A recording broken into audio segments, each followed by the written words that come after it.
and a disinvestment from what was a reasonably well-developed set of cognitive pathways 10 to 15 years ago.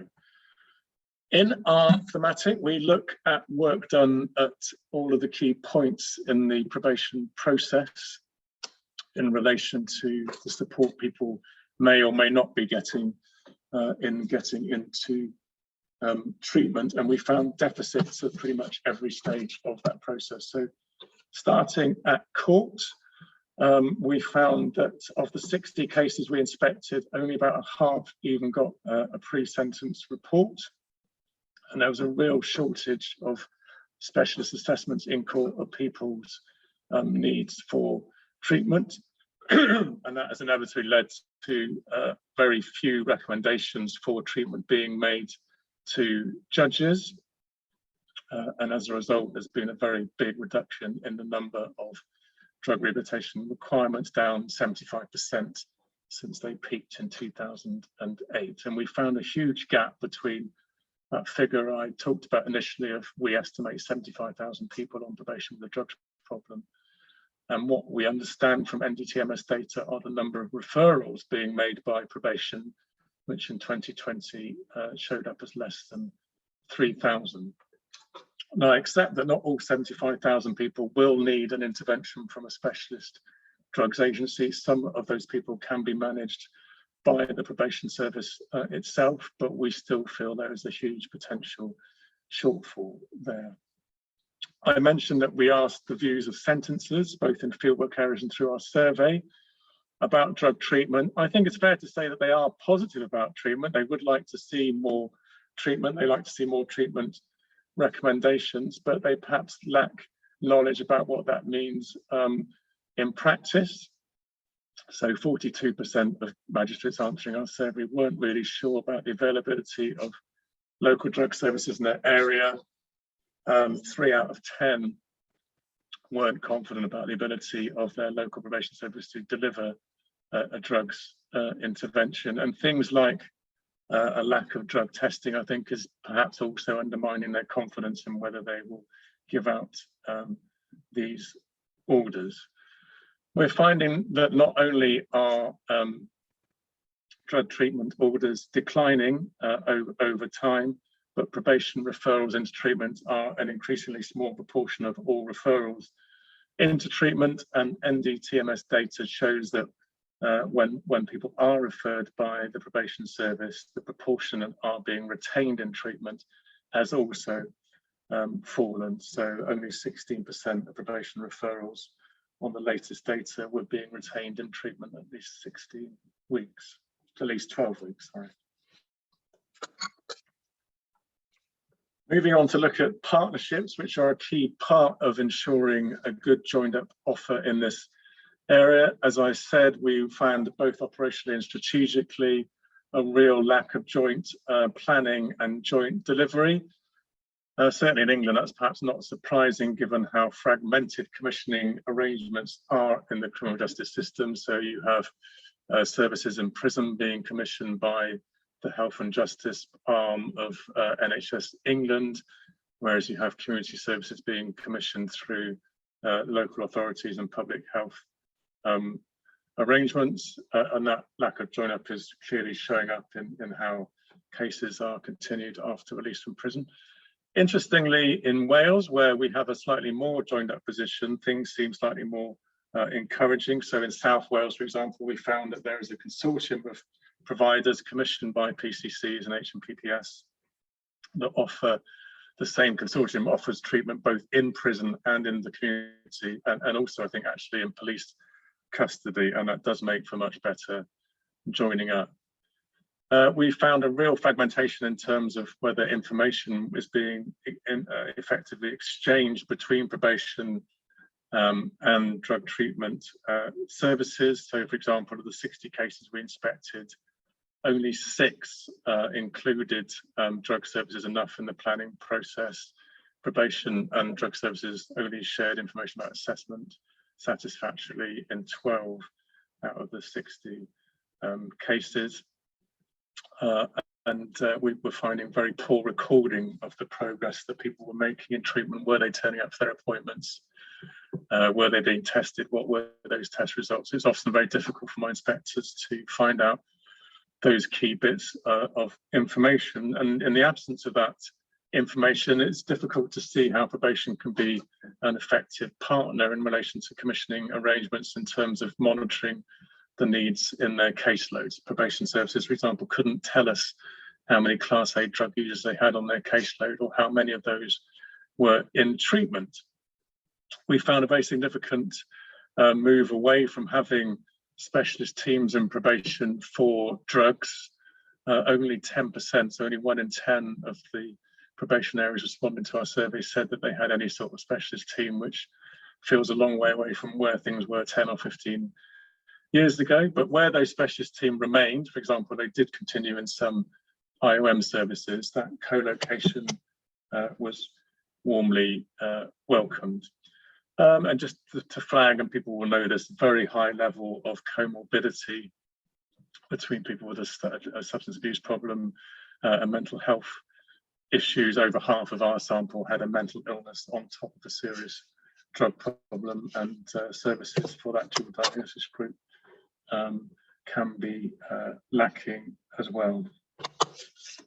So fragmentation, a key issue. In terms of the actual individual casework that we found going on by probation service, there were some real gaps in all of this. For example, in relation to planning, assessment and planning, half of the cases we didn't really feel that this was strong enough. People were not looking properly at past drug use. In only 11 cases, 11 out of the 60 we looked at, for example, my inspectors couldn't tell if the individual was injecting or not because that hadn't been recorded. Weak information on levels and frequency of use. Quite often it was difficult for my inspectors to see whether there was a clear treatment plan or whether that treatment plan was being followed.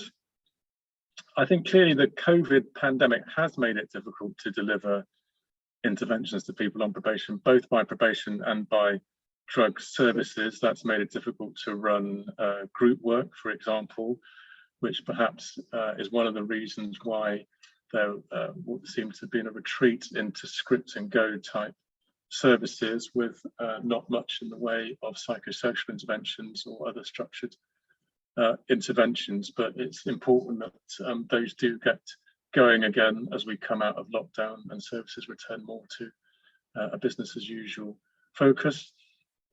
And we found certainly in probation that there was really very surprisingly little awareness of recovery models and the importance of that to people's recovery from a drugs problem. Only 13% of the probation staff we interviewed had knowledge about models of recovery. And actually only about a third of probation practitioners we interviewed had received specific training on drug treatment or intervention. So some really big knowledge gaps in terms of frontline probation practitioners that we felt needed to be filled. Final point, little sign as well of the use of peer mentors in probation programs, with Blackpool being the honourable exception where they've been able to use, I think, some of their Operation Add money to promote that approach, but it felt really lacking in nearly all of the fieldwork areas that we visited. Quick thing specifically about drug rehabilitation requirements. I mentioned just how far DRRs have declined since their peak. So 2008, there were over 17,000 DRRs being given out by the courts every year. That's now down to only just over 4,000 in 2020. That does reflect a more general decline in the number of community sentences being given out as the volume of people coming through the courts has reduced, but it also reflects a decline in the specific use of treatment requirements, which currently make up only about 3 to 4% of all community orders. We looked in detail at the 23 cases where there had been a treatment requirement in our sample, and we also analysed all of the DRRs that were given across England and Wales in the first 3 months of last year to see what the outcomes were for them. Pretty disappointing picture, really. Only half of DRRs starting in that period were actually successfully completed, and very poor delivery of the ones that were administered, with very little sharing of assessment information, only happening about half of the DRRs. Little sharing of treatment plans between probation and drug agencies, and some real gaps in professional practice. In only 6 cases could we find sufficient record of what engagement was required with a drug treatment service. And 2 key aspects of a DRR, which has always been in that model and were part of the DTO as well, almost completely missing. So 9 out of 10 DRRs didn't have any proper court oversight, so people weren't coming back into the court for progress reports with the sentencer. And only 10 of the 60 cases we reviewed could we see any sign of drug testing, although, as I said, a significant number of them should have been tested as a condition of their DRR. Just a bit more on testing, because I think it's an important subject. We found that drug testing isn't being used frequently enough. COVID has clearly had an impact on the ability of probation to test, given the social distancing requirements, but we found that the shortage of testing predated the pandemic, and has got worse, if anything, since COVID started, with an ongoing dispute about who should pay for it. And in any case, legislation only allows drug testing people on probation in quite a limited number of circumstances. It can only be used of people in approved premises, or the small number of people who are on DRRs, or where it's explicitly been made a condition of a license for someone released from prison.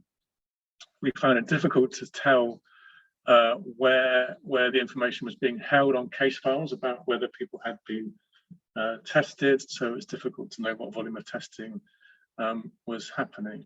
One of the interesting things I think was in the people on probation that we interviewed, we found that actually quite a few of them were expecting to be tested and were surprised that they hadn't been. And you'll see a quote here: "I've never been tested by promotion. I got 10 years of drug-related crime, and I thought testing would be a regular thing, but no, never asked to do a test." Someone else saying that in the past I've had a couple of tests which came back clean, which was a great feeling. Wants to show everyone I was serious about getting clean and turning my life around, and that's what the testing means to me. Moving on to the last 2 key themes that we cover in our report. So up until now, I've been talking about people on a community sentence, particularly people on a drug rehabilitation requirement, but we also looked at a significant number of people leaving custody and the treatment offer that they were getting. And we were also able to analyse the cohort of everyone leaving custody in the 12 months to March 2020 who still had a requirement for ongoing treatment, and that's a large cohort of people, over 25,000 people. We were interested in seeing what happened to that group, and again, that was a disappointing picture. Only a third of that group of 25,000 were picked up in treatment after they were released, even though they needed follow-up treatment. And following that cohort of a third of people through, only a third of that group, so only 12% of that total cohort of 25,000 people, were retained in treatment for at least 12 weeks after being released. And very sadly, 1% of that cohort had died when we followed them up. That picture is repeated in our smaller sample of cases. So of the 26 people we tracked in our fieldwork areas have been released from prison, only 10 had been supported into treatment after their release. And we found some real worrying cases of people being released from prison without, often on a Friday, with no prescription for methadone or another opiate substitute. We found real problems in joining up treatment before and after release with different providers covering those areas, although, as I said, in South Wales, the picture looks a bit better. We found although prisons are often encouraging peer support and encouraging people to link up with people like Alcoholics Anonymous or NA, that capital, that recovery capital that is worked on in prison isn't followed up after release. So people aren't linked up with those sort of peer support mechanisms after they come out. And we also looked at what was happening with license conditions, and it was a slightly random picture with a lack of consistency about how these are being used. Some areas using license conditions of treatment testing much more than others, and that not necessarily being linked to whether someone actually needed treatment or not after release. So sometimes they're being attached to people who maybe didn't need treatment, or more worryingly, they're being attached without any consultation with treatment providers about whether that is appropriate. And we found the odd story of people suddenly turning up at a treatment provider after they've been released on license without any notice or expectation that was going to happen. And that patchy picture that we found on resettlement was reflected in some of the interviews that we did with people on probation. So first quote there had a very positive experience. They had lots of help around their benefit, around phone calls, about support, and said that the probation really helped them get back on their feet and felt fully supported, whereas by contrast, that second person we interviewed had a much poor experience, was homeless, mental health issues, housed in a hostel that was miles away from any of their support networks.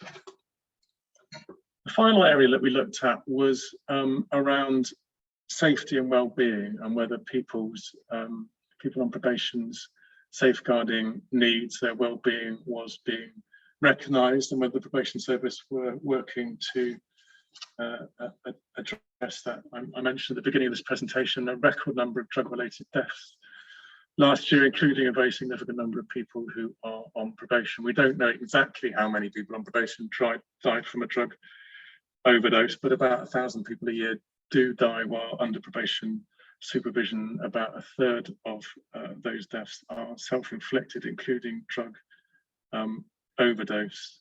Very high levels of vulnerability in the population that we were looking at, the cohort that we are looking at, with great risk to their mental and physical health.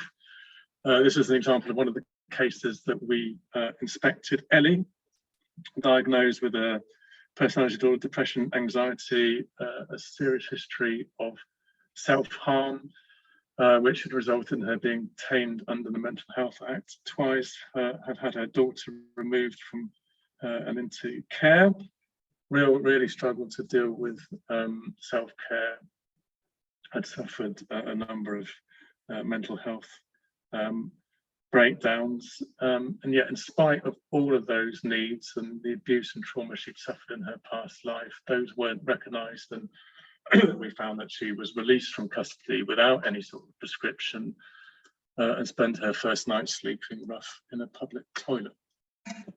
Another case, Kelly, who presented both risks to the public, quite serious risks, but also was herself a victim of some really serious assaults. Had been stabbed in the arm, severing an artery, requiring 36 stitches, had been hit around the head with a metal pole, slashed across the forehead, had been cuckooed as part of a county lines operation. And in spite of all this, and in spite of all this being evident in the case file that we looked at, none of the agencies involved with Kelly's supervision had made a referral on her behalf for adult safeguarding support. And those two case studies, I think, were not uncommon of what we found in the sample of cases that we looked at. Just over half of the cases that we inspected, well, only just over half, received the necessary assessment of their safety and well-being needs, and there were no interventions to meet those needs in far too many cases. Where someone on probation, like a Kelly or an Ellie, does die from a drugs overdose, there's also a requirement to conduct a review of those deaths, both on probation and on drug services, but those reviews we found happened in isolation from each other, with very little shared learning between drugs agencies and probation about what could be learned from that experience. In relation to overdose prevention, really important potential role for probation in this area. We found that the probation staff we interviewed lacked confidence in overdose prevention advice, and we found that probation had been slow to roll out naloxone, which is only just being rolled out to approved premises, although we were told the plan was to reach 85 approved premises by the end of August. Having said that, there are some areas of good practice, and Blackpool, for example, which has had a real spate of drug-related deaths on probation, has been investing significantly in that, in terms of a more proactive approach to this issue, and some promising interventions and initiatives as well, in terms of better managing that particular risk point as people leave custody and go into the community, where we know there's a very high risk of overdose and death. For example, longer-acting buprenorphine we found being used in South Wales and also Lambeth, with some very good feedback on the uptake and impact of that, and we look forward to seeing the robust clinical evaluation of that approach. The heroin-assisted treatment project in Middlesbrough as well, we also felt offered some potential good practice in a way of stabilising what was a really chaotic and criminogenic group of people.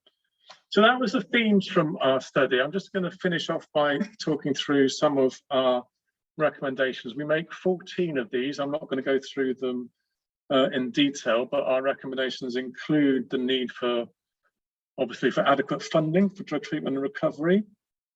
And I do fully support Dame Carroll's appeal for more ring-fence funding for drug treatment in this forthcoming spending review announcement. We feel there really is a need to increase the number of and quality of assessments being done in court, and to increase the number of DRRs being given out by the courts. We must ensure that everyone leaving prison gets the treatment that they need. And to make sure all of these things happen, we need to make sure that drugs agencies and probation are better joining up with joined up strategies and operational approaches. And specifically in relation to probation, we feel there is a real urgent need for a probation-specific drugs strategy, which covers all of those things, and for much better data and information systems on the people on probation caseloads who have a drugs problem, so that they can properly feed into commissioning discussions and map the needs for treatment. And just finally, the safety of people under probation supervision needs to be a real and urgent priority, given the horrifying figures around deaths amongst that group at the moment. Next steps. For all of our thematic reports, HMPPS and the Ministry of Justice are required to produce an action plan to respond to those recommendations, and we'll look forward to seeing that. I think people will know, obviously, that the government's promised its own cross-government drug strategy by the end of this year. And I think all of us are looking forward to seeing what response there may be in the spending review to Dame Carroll's response and to our own findings. Although I think, I've focused on some of the problems that we've identified and the issues that need sorting, we did find some examples of what we thought were effective practice in our fieldwork sites. And we brought those together in an effective practice guide, and that will be coming out later this week, so look out for that. And as we continue to do our local probation inspection reports, we'll be keeping a close eye on the quality of work being done with people with a drugs problem, including we have a new standard that's tracking the progress that people make under probation supervision and what the outcomes are from that supervision during that first 6 months that people are under probation.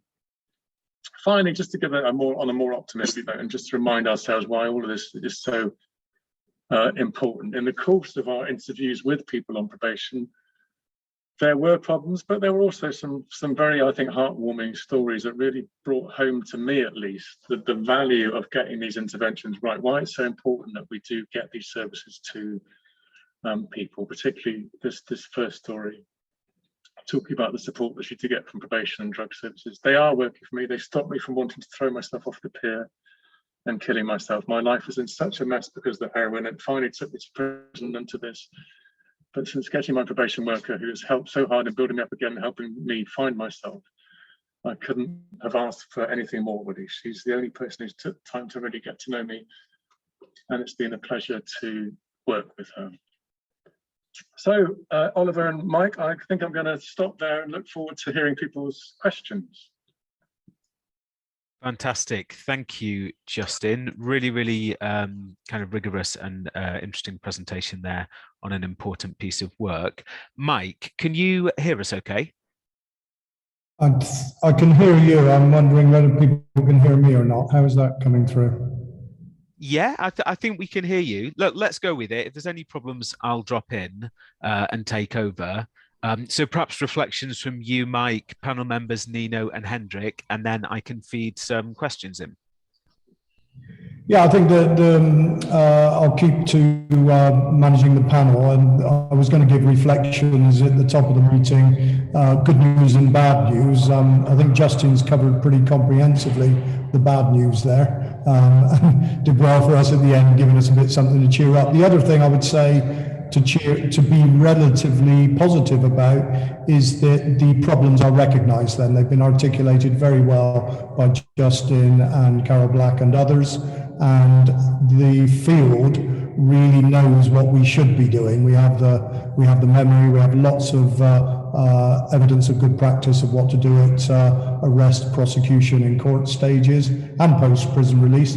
So the professional knowledge is there, the evidence is there, the good practice is there, and we're going to hear more about that later in the seminar. So, but it definitely has been a period of, I think, the eye taken off the ball, certainly at national level, while some good initiatives have been carried out at local level. Given the time and given the number of questions on the chat and the Q&A, I think we should go straight into the panel, Oliver. And I can see the Q&A questions, so if it's okay with you, I'll move into them. First, introducing our panel, we have Justin's available to us, and there's a few questions obviously on the chat to him. Nina Maddalena need your help on this, Nina. Which agency with which acronym is it today? Yeah, well, that's a good question, Mike. For the next 4 days only, we still remain Public Health England. As of Thursday, Public Health England ceases to be. We become part of, and I'm still struggling with this, but bear with me, the Office of Health Improvement and Disparities.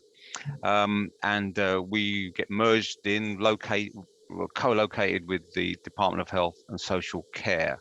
So that's all happening on Thursday. Okay, so OHID for the for the foreseeable future. Yeah. Anybody who can come up with what we're going to call that for the next 5 years, let us know on the chat. And we're also joined by Hendrik de Vries. I have here you do some peer mentoring work at Turning Point, Hendrik. So welcome to you as well. I've got plenty of questions coming in on the Q&A. I'm going to go into those. A couple of them are straight to Justin, but I'm also going to call Nino and Hendrik in as we need. So first of all, I think we should go straight to Mike Pattinson's question. Many of you know Mike, who knows a thing or two about this subject, and is asking that the extra investment, I presume you mean the investment that's going down through probation regions, is there any evidence that this is going to be fully aligned with community expenditure through local authorities? Justin, to you first.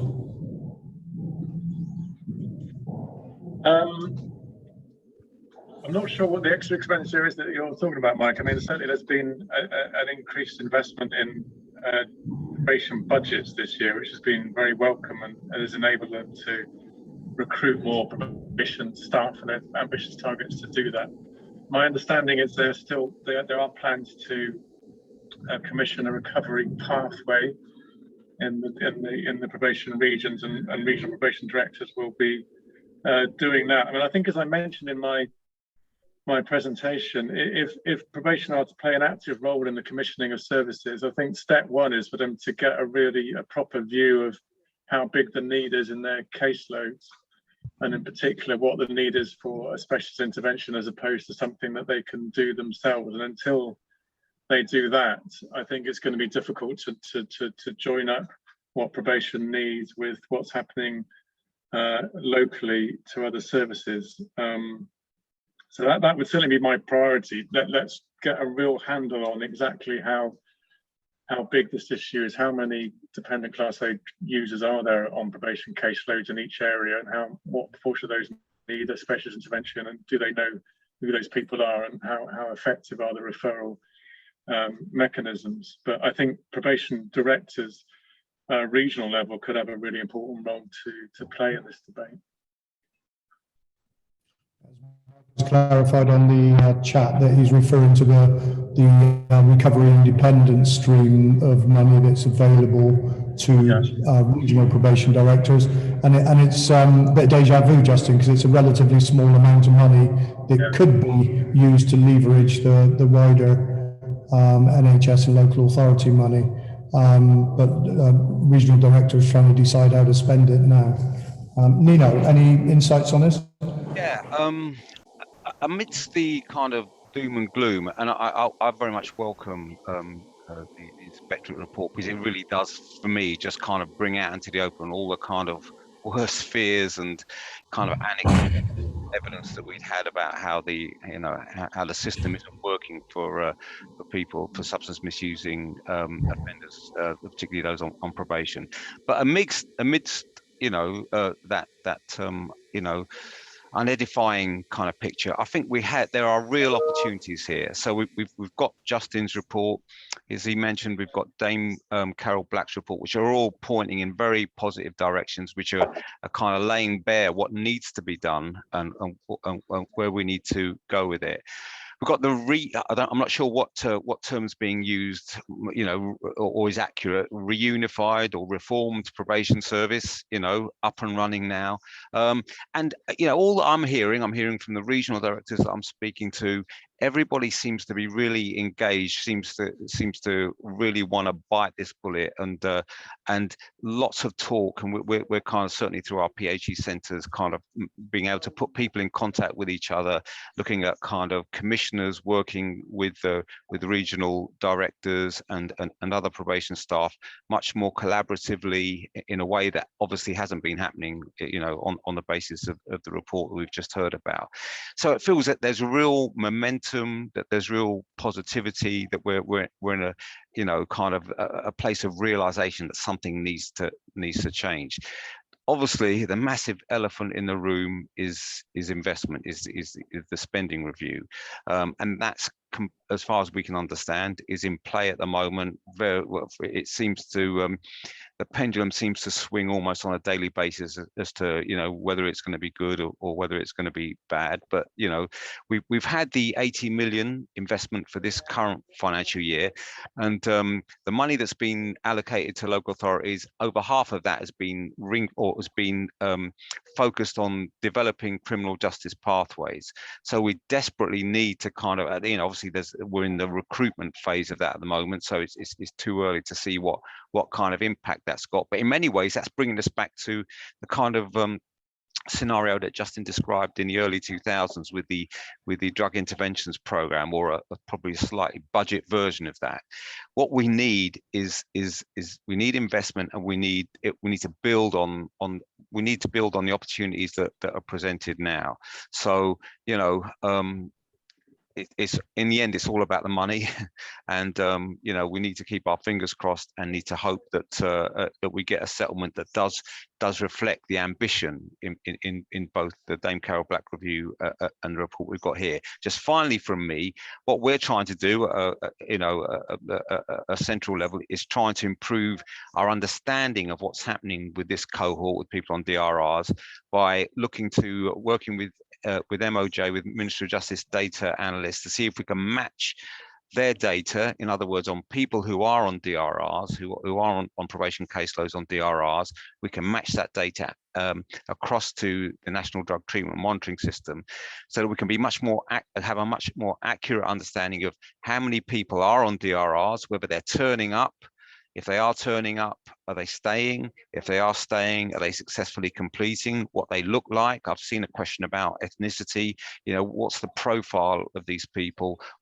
And we can kind of report much more accurately on what progress they're making and see if the kind of work that's happening is leading to better outcomes. I'll stop there. Thanks, Nino. Hendrik. Yes, hi, my name is Hendrik. I'm a peer mentor, and I work for a lot of people. I work for NHS, I work for Cranston, and I work for Turning Point today, and doing criminal justice services. I've done both the ATR, DDR side of things by being together with key workers in the weekly group sessions where people come in to get some information about what's available, help available, questions they can ask. They get tested there, and their key worker actually gets all the information he needs to, in a quality-wise, link with his probation officer. So I've seen it work from a really effective side, and that's been actually beautiful. This is all pre-COVID, because COVID changed everything. It changed the communication from probation service to the drug services and the other way around. And of course, people not being available for face-to-face support anymore. So it's really changed things. But the things that I remember that were really successful is and I think Justin mentioned it, the amount of testing. Because as said, when people get tested, we can catch people out who are not sharing with us what's really happening in their life. But the encouragement that people get when things are going right is really strong. The second thing is that people in addiction sometimes get mixed up with their substances and are exposed to substances they're not aware of. And testing helps to find that out. We've had people who we genuinely believe to be purely cocaine addicts, but in their testing, traces of other stuff kept showing up. And it helped them to realize that the lifestyle they were leading was exposing them to a lot more than what they were aware of. So there's a lot of information come from that. The other side I've been involved is the escorting and support getting people from prison safely to the treatment centers and from court to treatment centers. And I'll share a positive story with that, where things come together, because I think I'll have some criticisms that can be improved on, but I think the success stories show where things happen. I pick a client up at Wormwood Crops Prison. I meet his mother there, who's got some clean clothes with her. And we have a little chat together. She's in our family service to get some support, being the mother of a drug addict. Family services are really important in these things. Client comes out. I met him the week before in prison, so he had a familiar face to come to. I traveled with him all the way down to Bournemouth from London and spent 2.5, 3 hours of quality time with him, reassuring with him that treatment is possible. You can have a happy life after that. And being very honest, it's going to be difficult, but it's so much easier than being in addiction and being in the lifestyle that he was coming out of. When I drop him off successfully, that's initially where my story ends.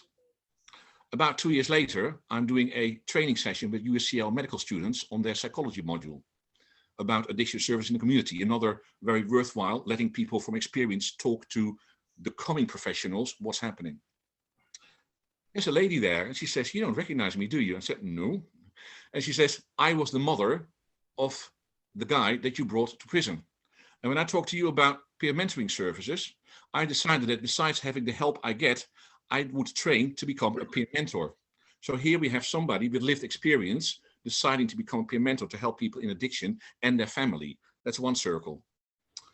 Turns out, when I hear the story from her, that her son, after rehab, successfully had a slight backlash, but then came out, is now 1.5 years clean, and is now training to become a peer mentor in the rehabilitation center where he was in himself. So from one story, we gain 2 peer mentors and a successful recovery story. So when things are going well, they go really well. But as mentioned, if the support is not there, I think Justin mentioned that, I think it was about 1/3 of the people who actually get to treatment only succeed to complete the 12 weeks. That normal average is 65%. So we're missing a lot of people that with the right support could complete those 12 weeks. And the chance of them succeeding after those 12 weeks is then massively increased.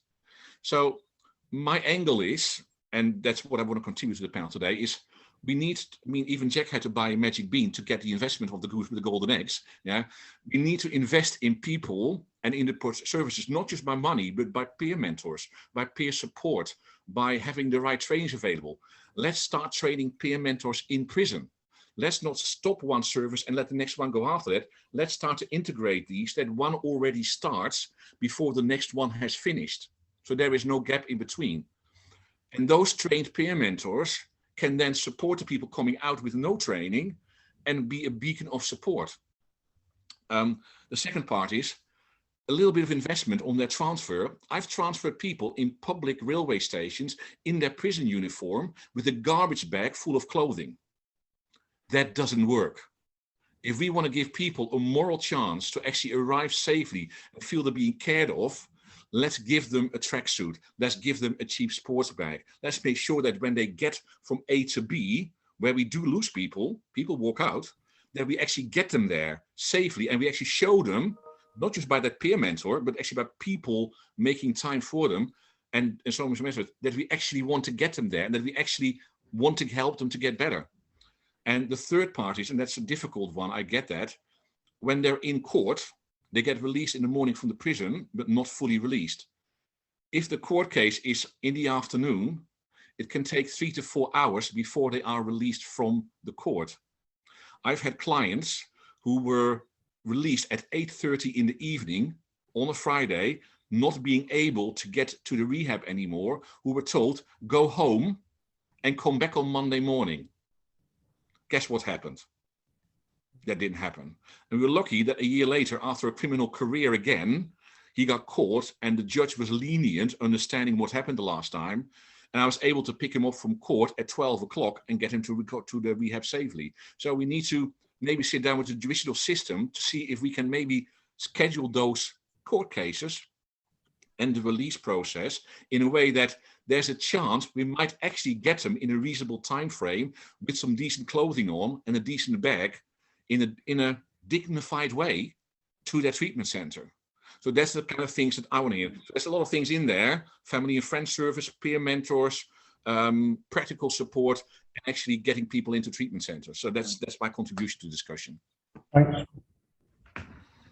Thanks, Hendrik. And that reminds us something I've always tried to reiterate to policymakers is, as we're designing systems to make the system work better, we got to remember it's about people's choices and their motivations, and are they speaking to people they trust? And most of these are human decisions that we can make a lot easier. So thank you for that, Hendrik. We're not going to get through all the questions. We got another panel session yesterday later, but just one more question I think would be good to put to this panel. And Justin, again to start, Suzanne McGregor's question about race and ethnicity.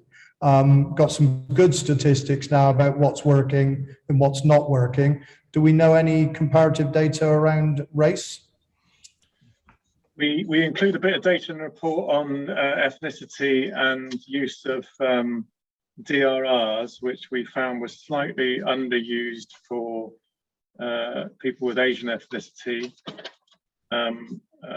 people with Black ethnicity, marginally overrepresented, but not a lot in it, to be honest with you. We've got a more general issue about probation and race, that there is a lack of information on outcomes of people on probation broken down by ethnicity. That compared to prisons, there's much less detail on that. And we did an important report on race equality and probation at the end of last year, which showed a real disinvestment in specialist services for ethnic minority people on probation, and poorer quality supervision of that group as well. And we were so concerned about that differential that we're going to go back in and inspect in the next, well, we said within 2 years of that report. So there is an issue around ethnicity and probation which needs addressing, and I think the probation service have been listening to our concerns about that more generally.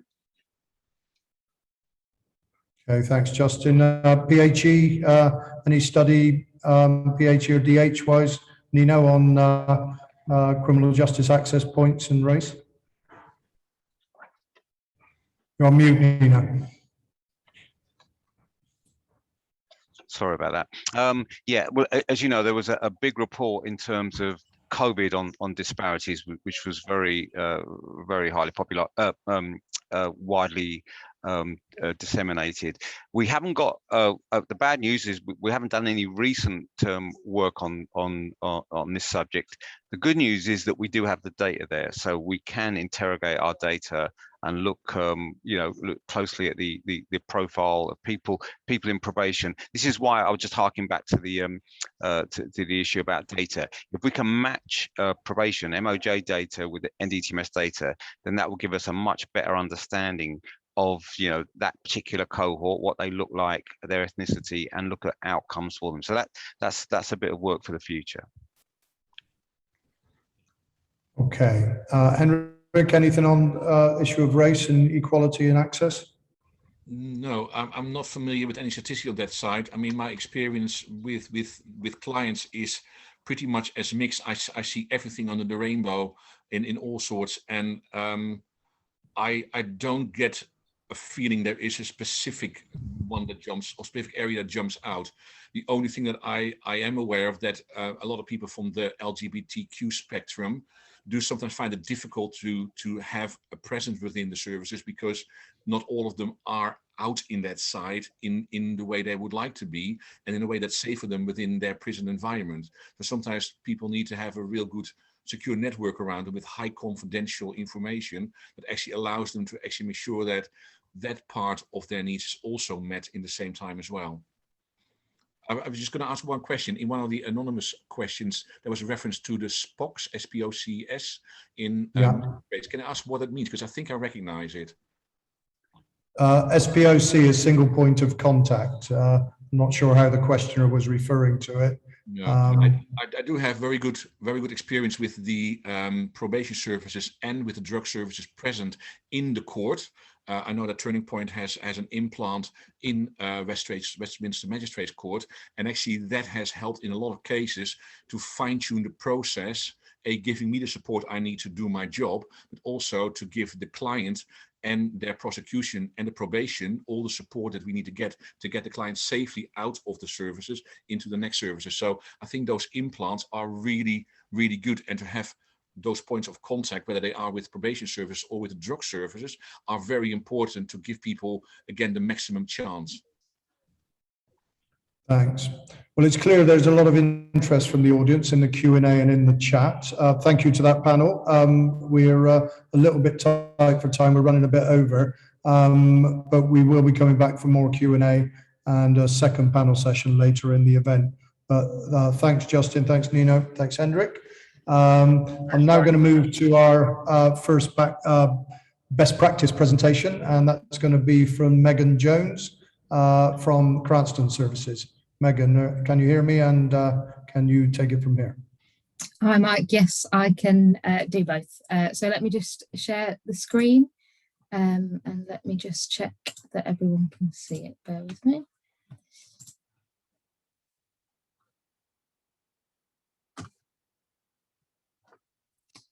Can everybody see the presentation? Yeah. Yep, perfect. Thanks, Oliver. So drugs and alcohol in the criminal justice system, continuing in the same vein, and just to give a very brief introduction. So relatively new to my role at Cranston. I'm Director for New Business and Services, but previously was Head of Policy at the West Midlands Police and Crime Commissioner's Office, and led on criminal justice and drugs policy. So my presentation today is very much focused on West Midlands as a case study. And in terms of Cranston, the new vision at Cranston is to be a world-class leader in rebuilding lives, and working across the areas of substance use, domestic violence, criminal justice, housing, and young people. And of course, a huge interdependency across all of those 5 areas. Megan, sorry, I think you can make the screen full screen. We can see the sort of view that you can see. Ah, okay, bear with me. Sorry to interrupt. Slideshow. Is it still doing it? Hold on. It is. Don't worry. There we go. That's it. Good to go. Okay. Thanks. Thanks, Oliver. So in the West Midlands, back in 2017, the Police and Crime Commissioner did a full-scale review of the scale of the problem, and these were the three key headlines that came out. So unfortunately, in just the West Midlands alone, the cost was £1.4 billion a year. At least 50%, and we heard this from Justin as well, of serious acquisitive crimes such as burglary, theft, and robbery is driven by drug addiction. And unfortunately, at that point, there was a death every 3 days in the West Midlands.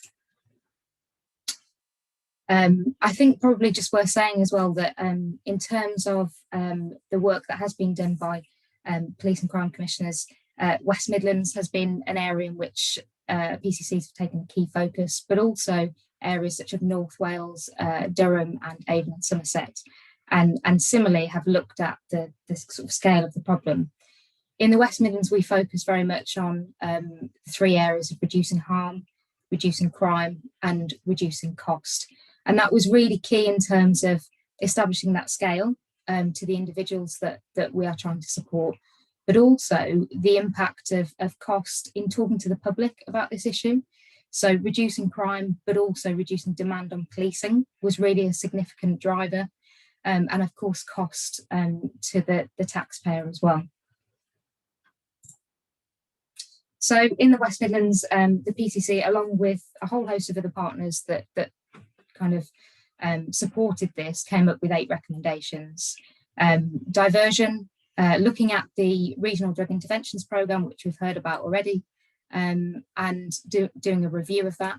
Heroin-assisted treatment, a drugs early warning programme, safety testing of drugs in nighttime districts or festivals, naloxone provision. So in the West Midlands, we were the first police force in the country to equip officers with Nixoid, which is a spray version of naloxone, establishing the benefits of drug consumption rooms, and also looking at the Proceeds of Crime Act to ensure that if funds were returned back to police forces, that they could be reinvested in some of the earlier recommendations. So as part of that work, one of the things that was commissioned in the West Midlands was obviously diversion. And this is an overview of the Cranston approach to criminal justice. So right from the early stage and the upstream end of pre-arrest right through to sort of prison leavers and future innovation. So I'll come on to talk in a little bit more detail about Divert, which is the pre-arrest drug diversion, and also the Cranston Arrest Referral Service, which exists in custody, but also works with partners in courts as well. But all the way through that point, this is about a system change. It's recognising that none of these things on their own will support people. It's about how we engage with people when they're ready, which is really important, but also give opportunities for early intervention right through for when people leave the prison gates. And we've heard about that from Justin as well. So I won't kind of linger too long on this one. So in terms of Divert, it is a pre-arrest drug diversion programme. It currently exists in the West Midlands, but also in West Mercia and parts of Thames Valley. In the West Midlands, it works as a community resolution, which is voluntary. It means that if a person is found in possession of a drug, and obviously Justin said to us earlier that almost half of people in probation in the community have a drugs problem, so prevention is really key here. So whether it be a traffic stop, whether it be a stop and search, the officer can deal with the drug possession on the street using the Cranston app on their mobile device. That significantly reduces police demand because the usual sort of drug possession could take up to 12 hours, both in terms of demand, but also cost.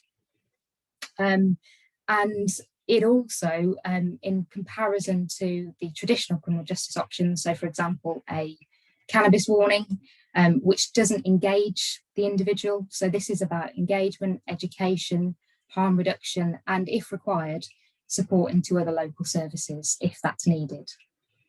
And of course, you know, this is something which in terms of engagement rates, so it launched towards the end of last year. It is voluntary and we've had engagement rates of around 88%, which is really, really significant. It's obviously been COVID at this moment in time, and we have seen over 95% of individuals caught in possession of cannabis. As the nighttime economy has reopened, we expect that to shift slightly.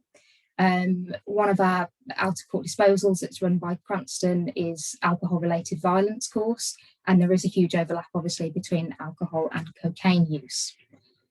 The really key finding is obviously over 90% of the people that we're engaging with here are completely treatment naive. So they're not people that know who their drug and alcohol service is probably. They're not people that would consider themselves to have an issue with drug or alcohol use. It may be mostly recreational.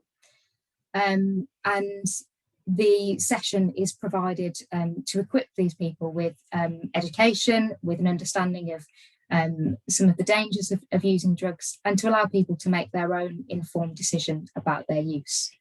And the early data on reoffending rates is very positive, but that hasn't been sort of externally validated as yet.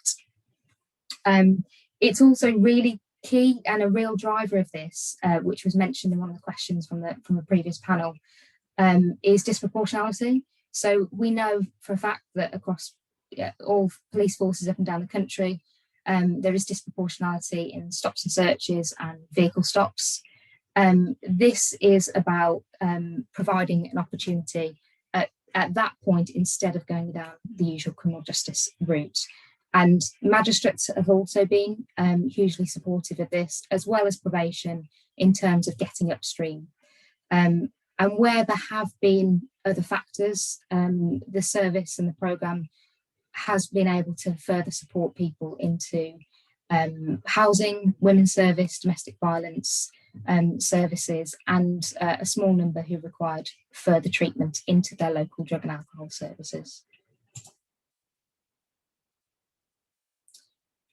So the other element is about the Cranston Arrest Referral Service, and we've heard quite a lot today about the old DIP model. In the West Mids, through the PCC's recommendation, there was a full report done on the kind of benefits of the old drugs intervention programme, and looking at, and I think it was mentioned earlier, that some of that money was dispersed across a number of different agencies locally. What that meant is there became a bit of a postcode lottery, and still exists across much of the country. And actually, police force areas cover a lot more usually than one local authority. So in the West Midlands, 7 local authorities make up the West Midlands police area. And some of those are super blocks, which means they cover super custody blocks, so they cover more than one local authority area. An arrest referral service was therefore commissioned in 2019, and Cranston went live with that on the 1st of January 2020.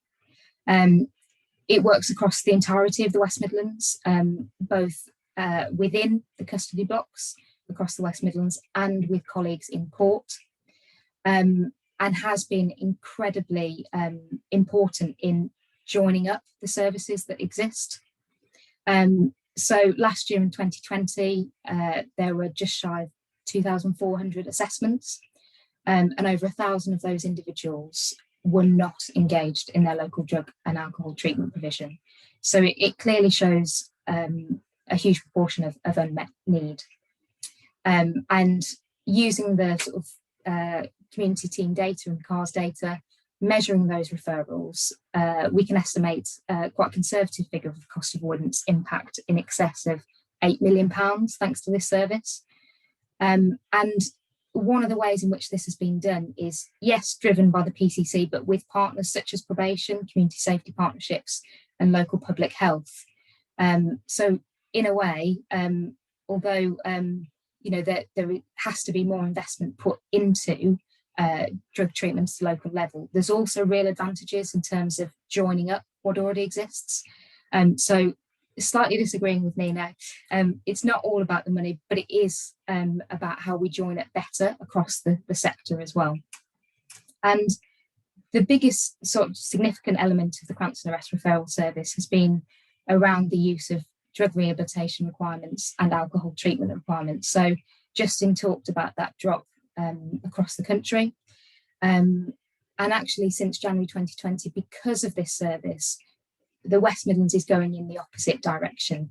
DRRs and ATRs are increasing.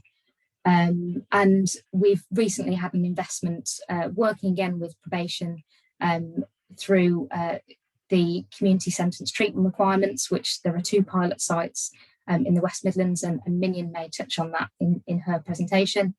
But we've also had funding from probation to support that through court spots, which has started to further increase those. So a good news story really in the West Midlands, which goes sort of against some of the poor performance nationally. And so our learning to share with you today really is the benefits of that consistent West Midlands Police-wide service. We have seen increased use of DRRs and ATRs, as well as increased and supported referrals into local drug treatment. There's a real benefit of voluntary assessment. So a lot of the time people talk about drug testing on arrest. That will only pick up a small number of people for a small number of crimes. And actually a lot of the time, particularly when individuals are talking to a worker and not a police officer, people are very honest about their drug and alcohol use, and the voluntary assessments are really key in not enforcing any sort of treatment. It's about working with people. And also integral to this whole approach is diversion and prevention as early as possible. So that is about divert, it's also about out of court disposals. And I think the final bit it really is around kind of joint working. So there has been a really good partnership in the West Midlands, which is about Police and Crime Commissioner, policing, probation, local authorities and the third sector. And there are many more opportunities actually around joint commissioning, pooling of funding. And, you know, for many people that kind of do remember the DIP days and also the benefits of that kind of approach, it's learning from the best of that and it's bringing back how we better work together so that people don't fall through the gaps in the current system. And then on a sort of final point, you know, we do have at the moment a kind of failing national approach to drugs policy, and I think that's been proven by a report from Dame Carol Black and also the probation report. So government support and funding for heroin-assisted treatment, drug consumption rooms, greater consistency of diversion opportunities would be incredibly welcome, and would also help to support people who are not currently benefiting from traditional drug and alcohol treatment options. And that's it from me. Thanks, Oliver. Brilliant. Thank you, Meg. Really good to see that sort of systemic issue addressed from both the side of the treatment provider and drawing on your experience at the PCC there as well. So thank you. Great. Next up, we've got Mignon French, who is the, let me get this right, the mental health treatment requirement program manager at NHS England /improvement. So Mignon, over to you for your 10 minutes.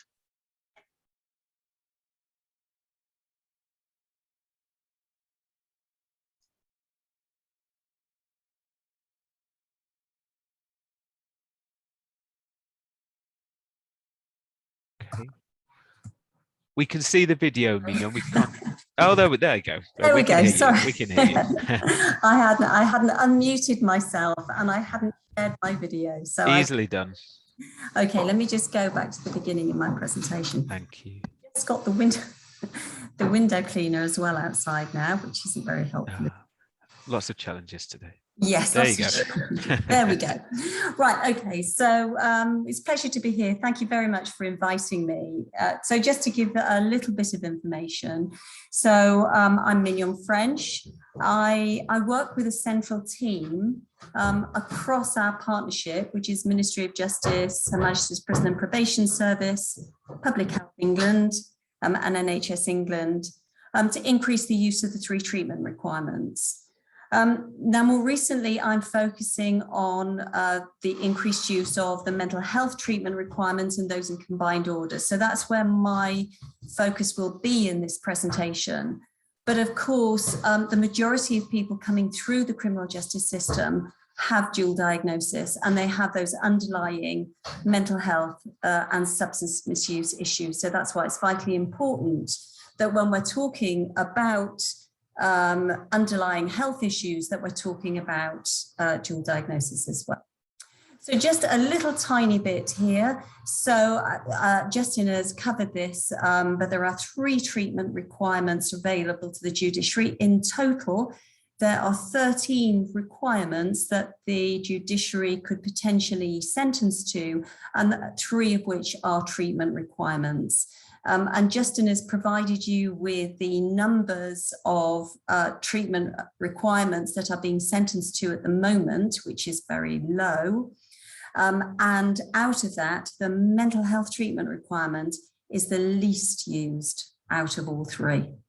So it's really important that we look at the reasons why that is and increase the use of the treatment requirements, all 3 treatment requirements as well. But with the increased availability of the mental health treatment requirements means that we can use treatment requirements in combination. So a mental health treatment requirement, drug treatment requirement, drug rehabilitation requirement, and or alcohol treatment requirements as well.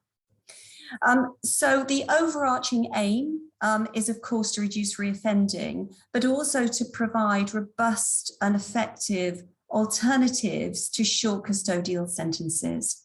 And we can only do that if we're directly addressing some of the underlying issues why people are offending in the first place.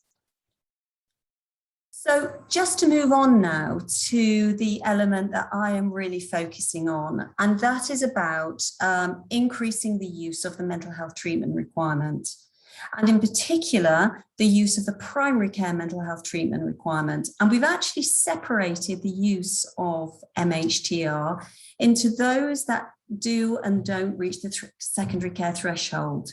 Now, the legislation actually covers all mental health issues, but until this program came along, the use for the mental health treatment requirement for those who didn't reach the threshold of secondary care, which is the majority, weren't offered a treatment requirement.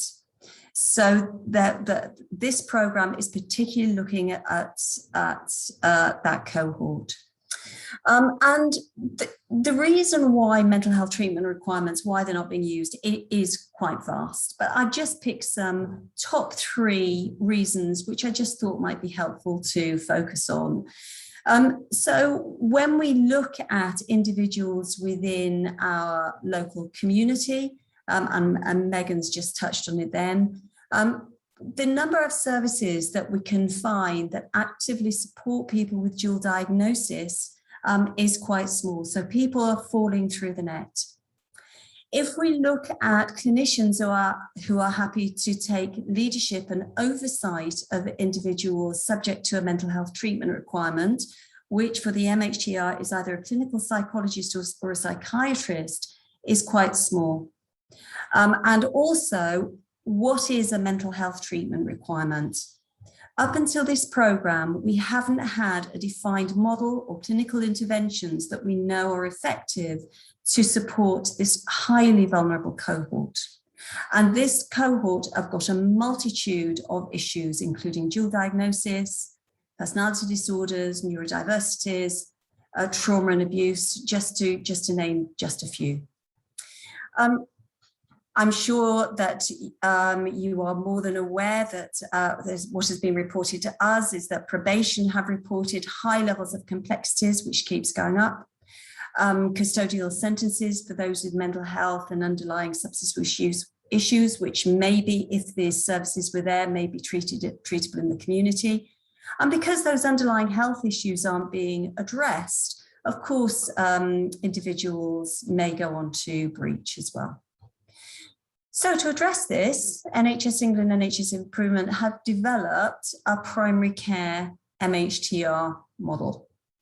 And this model is driven really through our clinical, we call them clinical leads, they're clinical psychologists in each of our areas. And they are inclusive for all individuals which meets the clinical threshold. So the criteria for acceptance, and I'll go on to this a little bit more detail in the next slide, is that their acceptance for the mental health treatment, the mental health assessment, and the offence. So acceptance is based on those elements. So we, in each of our areas where we are developing this model, It's led by a multidisciplinary steering group, which is chaired. And those multidisciplinary steering groups develop the processes and pathways and the governance surrounding this service. So each of these primary care mental health treatment requirement services are actually commissioned through NHS England, but they're commissioned within a multidisciplinary steering group so that those partnerships are not siloed. They work in conjunction with substance misuse services, women's centres and other social care partners as well.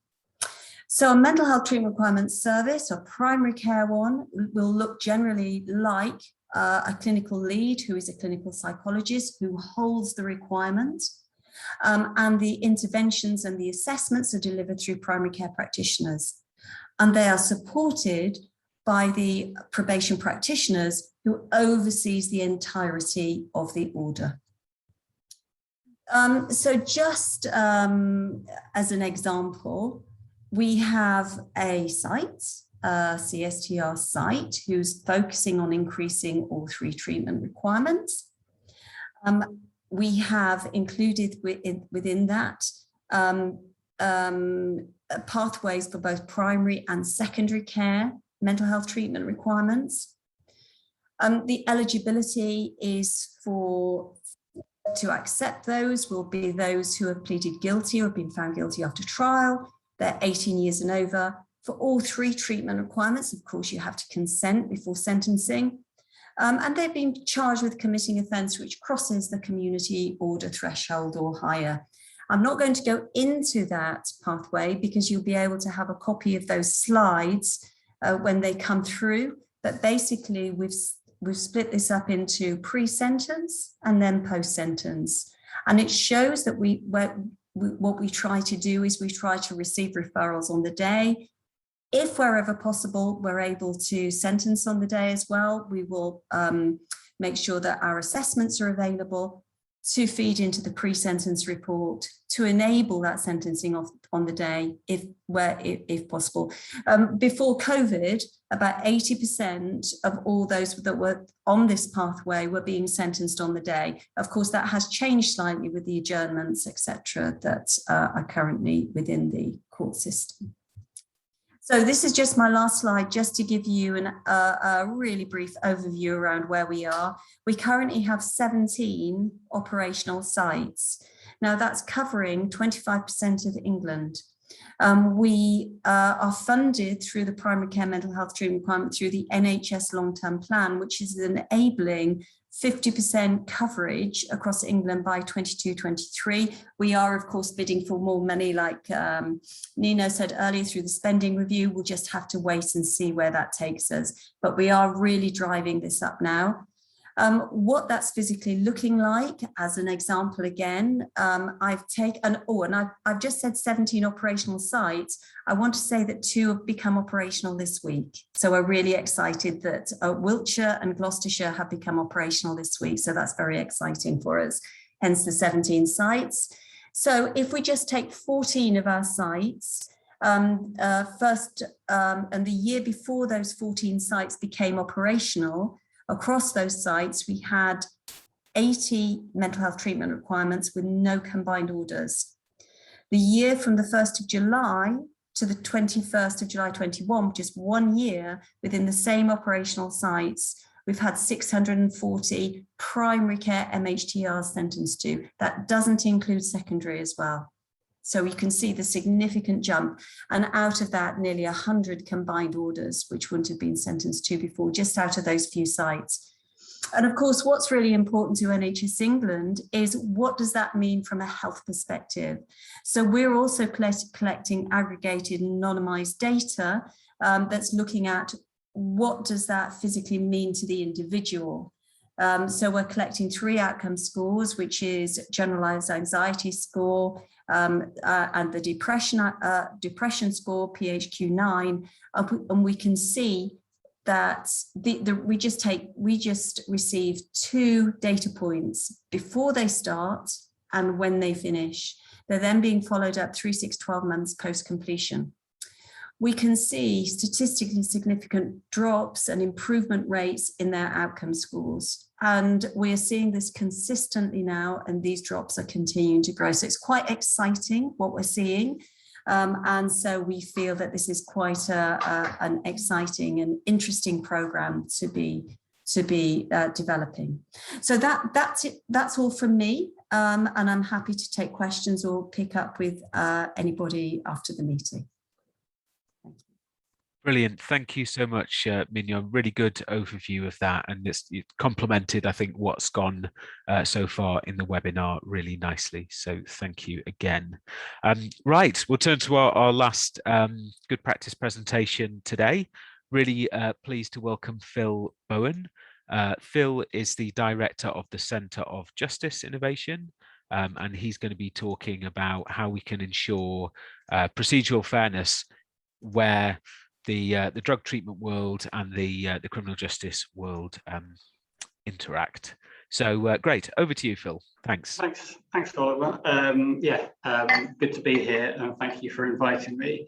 So yeah, we talked just about I'm not, just as Justin said in his comments, I'm not a drug treatment specialist at all, but I want to talk about the combination of drug treatment and in criminal justice settings. So the long-winded title of my presentation is Procedural Fairness in Court-Based Drug Treatment, but what I call, why not just treat people decently for a change? So that's going to be the kind of theme of my comments. So just a bit about the Centre for Justice Innovation and the work we do around this. So we're a not-for-profit, have been going for about 10 years, and as part of the work we do, we work to increase the use of out-of-court disposals and diversion for people with substance misuse issues. But we also do a lot of work with the courts and with people with substance misuse issues who are coming to court.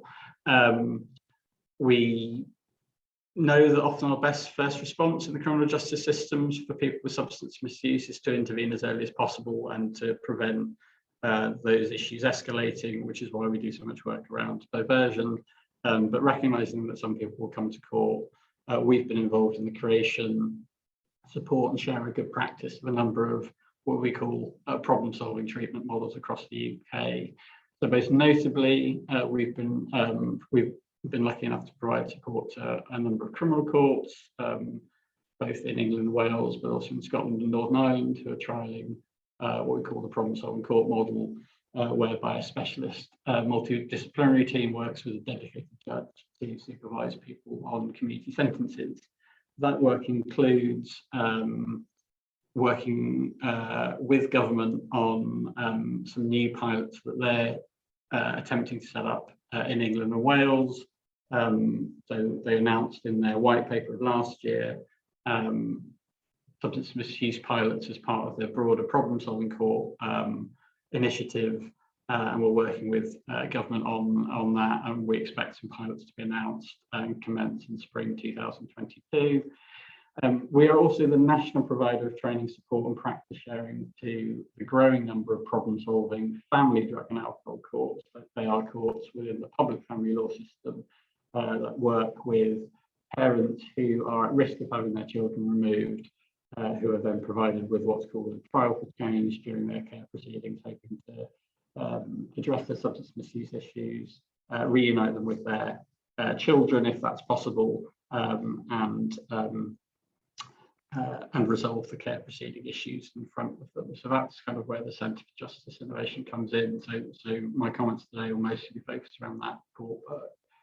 Just to kind of visualize what I mean when I talk about problem-solving courts, it's relatively straightforward, and it's not dissimilar from the sort of standard DRR review, or what in Scotland is still called the TTTO. That is a specialist multidisciplinary team, which provides hopefully person-centered interventions and supervision. That's aligned with a specially trained judge who regularly monitors the person on the community sentence, or in the case of FNAC, the care proceeding.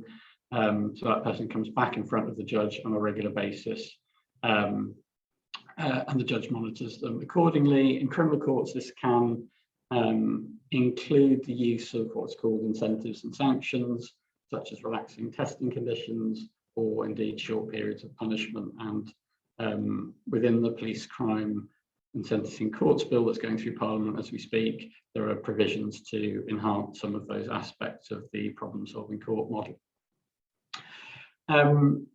So the evidence base on problem-solving courts, which derives principally from studies in the United States, but also from New Zealand and Australia, and indeed from the UK and Canada, is that adult criminal drug courts are effective at reducing reoffending and drug use. The meta-analyses suggest that they consistently show that they perform better than other forms of probation, or when people are heard through traditional courts, so not just as an alternative to prison, but also an alternative to other forms of probation. The studies tend to show marked decrease in the use of substance misuse. It's worth saying that a lot of that research comes out of what's called the drug court movement, but there are also courts that deal with both drugs and alcohol. And again, the evidence suggests that they can work for people whose principal substance of choice is alcohol. In terms of who they work for, nearly all categories of individuals. So that includes, well, I think one of the interesting things that's come out of the research in the States has shown that it particularly reduces reoffending amongst those people who are violent offenders, who often can be screened out of drug courts. So that's sort of the current state of the international evidence base on criminal drug courts. Moving to the family courts, which are either called in this country family drug and alcohol courts or family treatment courts in the States and in Australia. The evidence base on those seems to suggest that they significantly increase safe and stable family reunification, significantly increase parental substance misuse cessation, decrease the likelihood of future child neglect and abuse, decrease recurrent care proceedings, that is, the same families coming back again and again to have new children removed. And the evaluation on FDAC in this country shows that those outcomes are durable over a long period. So not just a year after proceedings, but up to 5 years after proceedings. So performs way better than standard care proceedings. The What Works Centre, the government's created the What Works Centre for Children's Social Care. Their evidence store places FDACs and FDTCs as showing a positive effect on reunification based on high strength evidence. A 2019 meta-analysis which looked at international evidence on family treatment courts again shows a very positive impact on family reunification.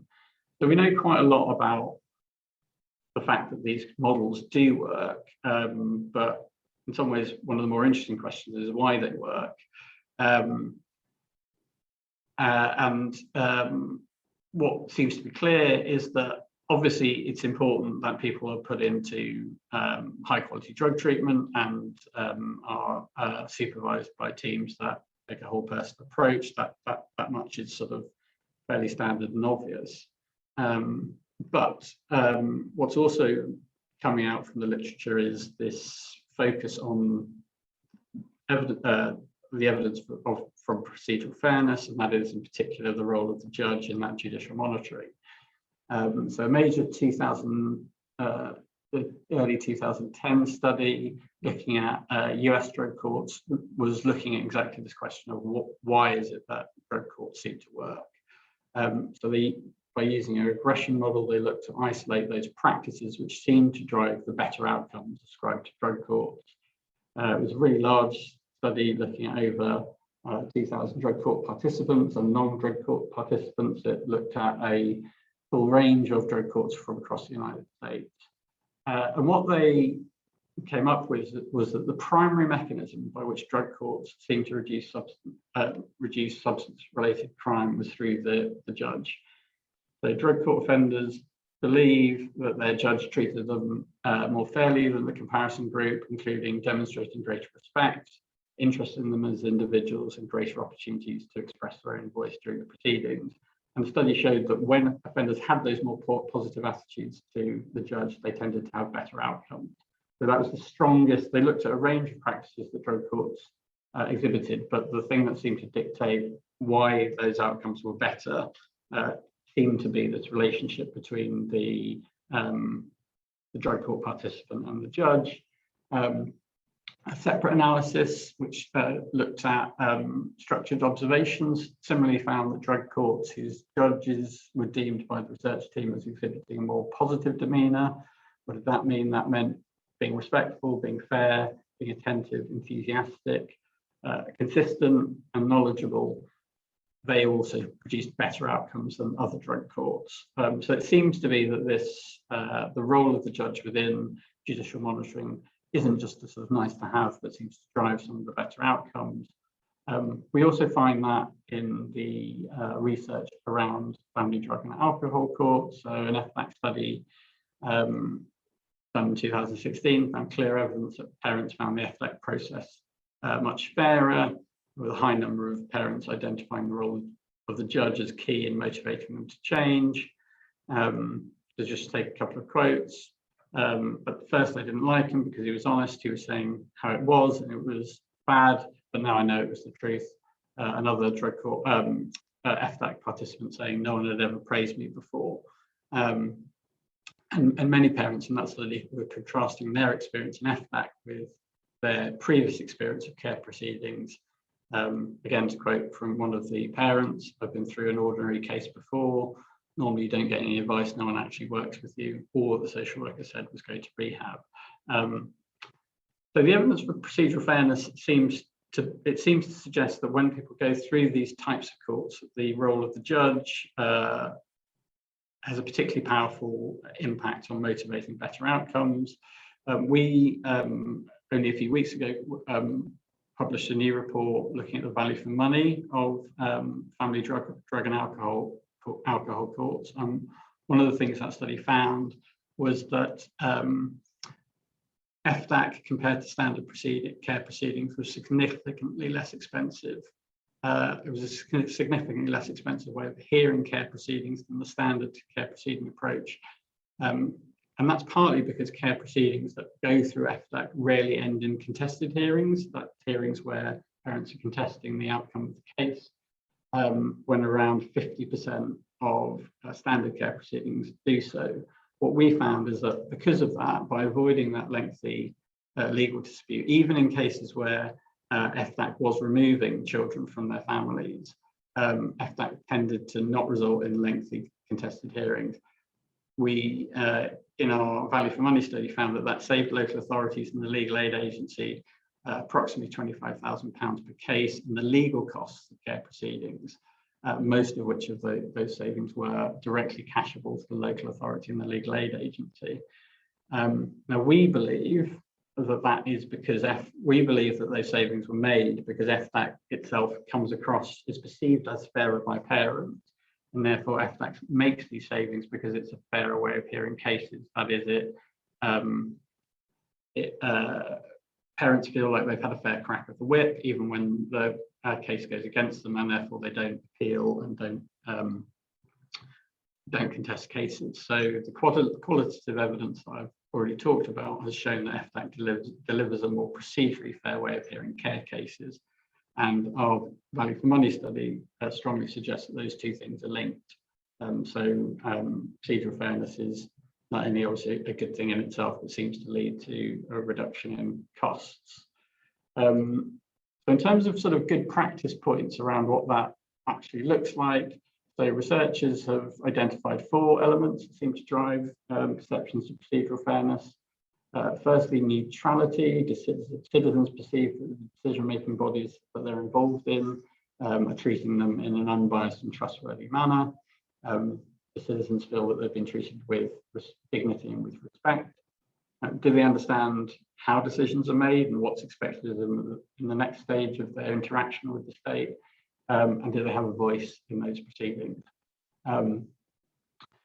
Quote from a Ministry of Justice study: fair and respectful handling of people, treating them with dignity, listening to what they have to say, all emerge as significant predictors of legitimacy. and thus preparedness to cooperate with the legal authorities in compliance with the law. In other words, procedural fairness may not only be valued in its own right, but may actually be a precondition for an effective justice system. Research into drug courts has indicated that there are standardized practice which drive perceptions with the judge and the individual. Those are continuity of the judge. So, for example, where practicable, the same judge should be supervising the person for the whole period of the court order. Again, we find that comes out from the drug court research in criminal courts, but also from FDAC research. The relationship should be frequent, so the regular reviews should be predictable and also regular. Judge should make efforts to remember the person that they're seeing.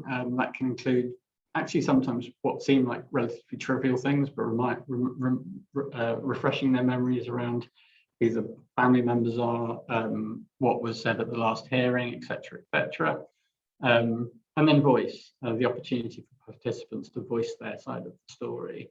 And then also, and this is particularly obviously relevant for the courts, avoiding legal jargon and making yourselves understood. So essentially what that means is not any old review will do, how monitoring is done and how it adopts. Oh, I seem to have gone through it quickly.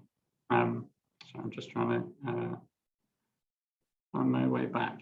Yeah, sorry, importantly, not any old review hearing will do, how the monitoring is done, how it adopts procedurally fair practice seems to be the animating ingredient. So again, taking a quote from drug court research, significantly better outcomes are achieved by participants who rate the judge as being knowledgeable about the case, who report that the judge knew them by name, who encouraged them to succeed, emphasised the importance of the drug and alcohol treatment they were undergoing, was not intimidating or unapproachable, gave them a chance to tell their side of the story and treated them fairly and with respect. In a recent briefing that the Centre produced, we interviewed a number of practitioners involved in pre-existing problem-solving courts across the UK and asked them to highlight what they thought were the key effective practice points. Ones that they came up with, again, kind of accord with a number of things I've already said. So the importance of judicial monitoring as an additional service that was special about problem-solving courts compared to standard treatment. Stressing the importance of the consistency of the same judge appearing at each review hearing, the importance of the skills of the judge to offer feedback to individuals to motivate and inspire, and also the importance of praise and holding things like graduation ceremonies to demonstrate progress of people as they go through their course of treatment.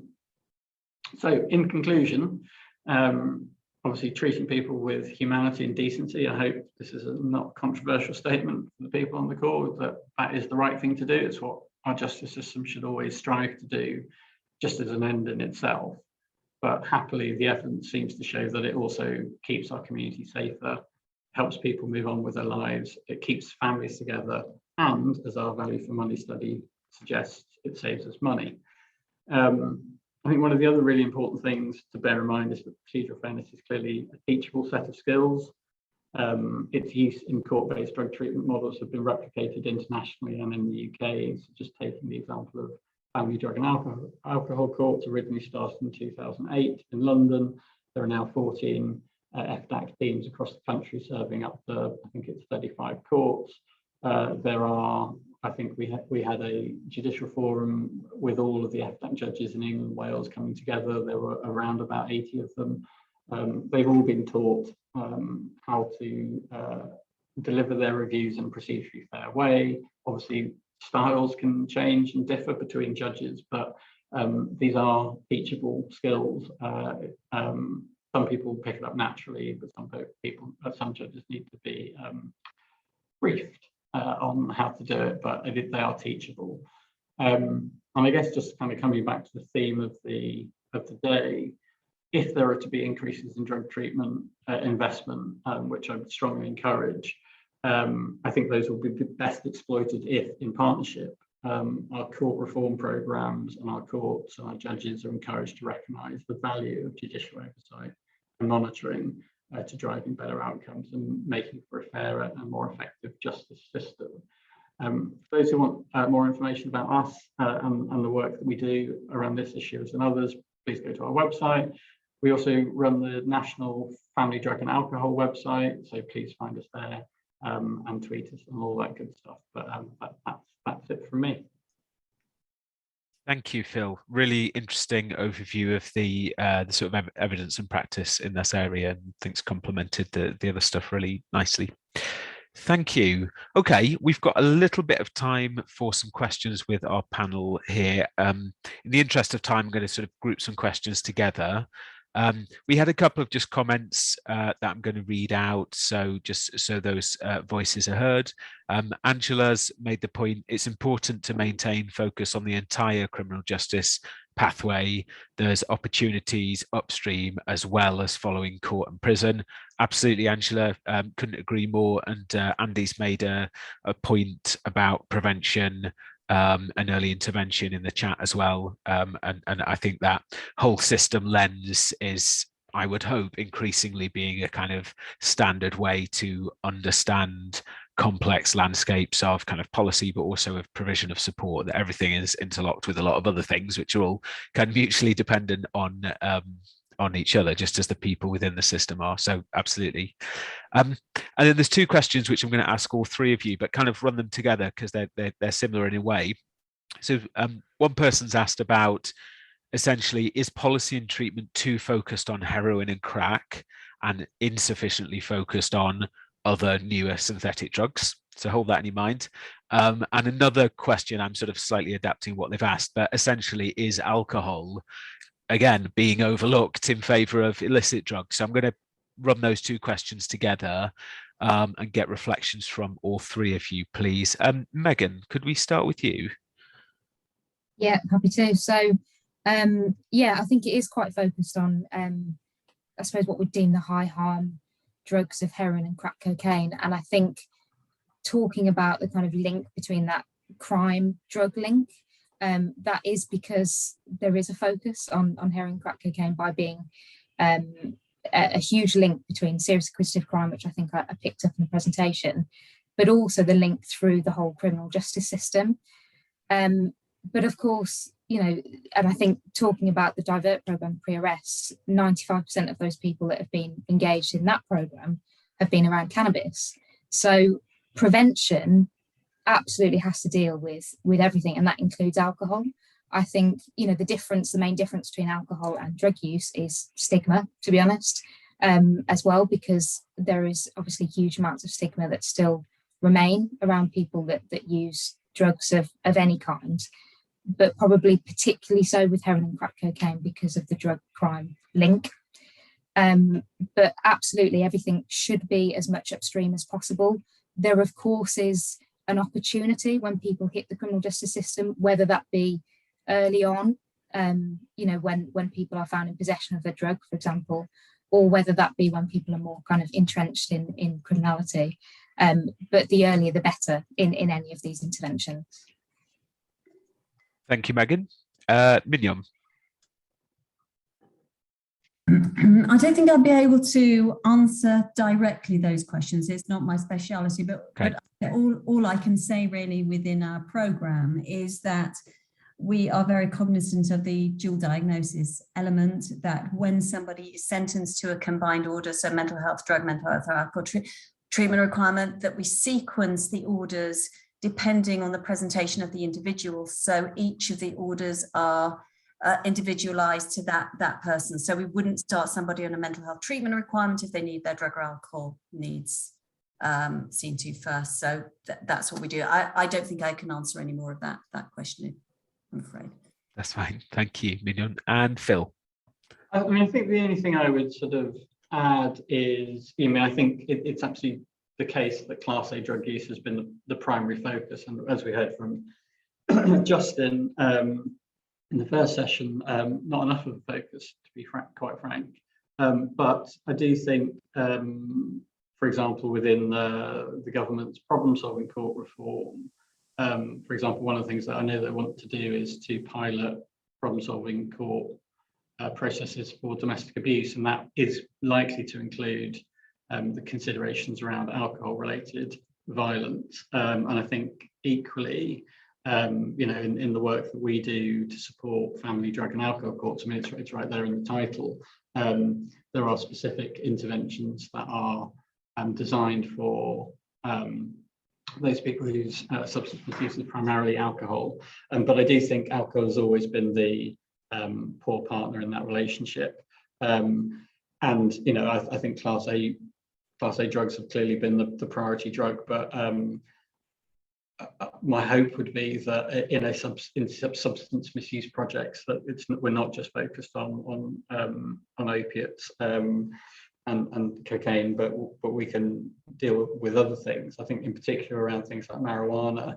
I mean, there's obviously a whole policy agenda around whether we should be having people for marijuana possession in court at all. And I wouldn't think it would be appropriate to have problem-solving courts for marijuana use, because it just shouldn't be anywhere near a court anyway, but that's a personal opinion. Okay, thank you, Phil. I've got an eye on the clock. I do like to finish on time. So what I'm going to ask you three to do as panelists is to give me and the attendees one brief positive thing in amongst the disinvestment, the stigma, the sort of system fragmentation, and some of those negative things, the rising drug deaths, some of those negative things which we've discussed. Give me one positive thing on your near horizon that you're excited about and you'd like to share with us. And we'll go in the same order, please. That's a big question, Oliver. I think, to be honest, I would want to reiterate the opportunities that exist when people and organisations do come together. So I think it's been fantastic to talk today about, the really good practice that's been in place in West Midlands, because it is a really good example of how a number of partners, third sector, policing, PCC, probation and others, have come together to support innovation, and I think that will continue. But what we need to do now is support and encourage innovation in these areas off the back of all of these reports, and ensure some consistency as well. Excellent, thank you. Mignon? So I think during COVID, we've seen a rapid increase in the awareness and the issues around mental health vulnerabilities, dual diagnosis, and the whole range of complexities. I think for me is the national awareness now on the use of these treatment requirements. And I know we heard from Justin that the drug and alcohol treatment requirements are not yet moving. I think that they will. And I think as we're seeing the mental health treatment requirements grow, which I think is really exciting, I see the results coming through. I think hopefully we will then see that follow through the drug and alcohol treatment requirement services as well, along with those improved partnership work and de-siloing of services. I think it's quite an exciting time, actually. I mean, I think my note of positivity is just simply, I think we broadly know what works in this area because we've done it before and we can do it again. And when I think about other areas, especially in my sort of areas of speciality or just around criminal justice more generally, there are areas where we don't quite know what works. In the case of drug treatment, we do. So we need to get on and do it, and that's the hard bit. But it's nice to know that we know what we're doing. So that's my note of positivity. Absolutely. Thank you, Phil. My extremely detailed policy roundup of the day will be put on the shelf, and I'll make it super snappy and just say, let's implement the Black Review. That's my summary. Brilliant. Thank you so much to everyone. Thank you to panelists and speakers in our first half as well, Justin, Hendrik and Nino. Really, really interesting stuff today. We've recorded it. We're going to do a blog piece, just information rather than comment. We'll have the recording. We'll have slides from anybody who says it's okay to put the slides on. We'll have links to core documents and stuff like that. Just trying to get a little mini repository of this stuff together, keep the conversations going, and really hope to welcome some of you to our next webinar, which will be this side of Christmas in a couple of months. And we're going to focus on the role of lived experience in all this good kind of systemic stuff and in treatment and policy work, but taking some different angles on how lived experience and that sort of expertise of experience is brought to bear and nurtured within a healthy system. So thanks again, everyone. Take care of yourselves, and I'll see you soon. Thanks. Bye. Thanks.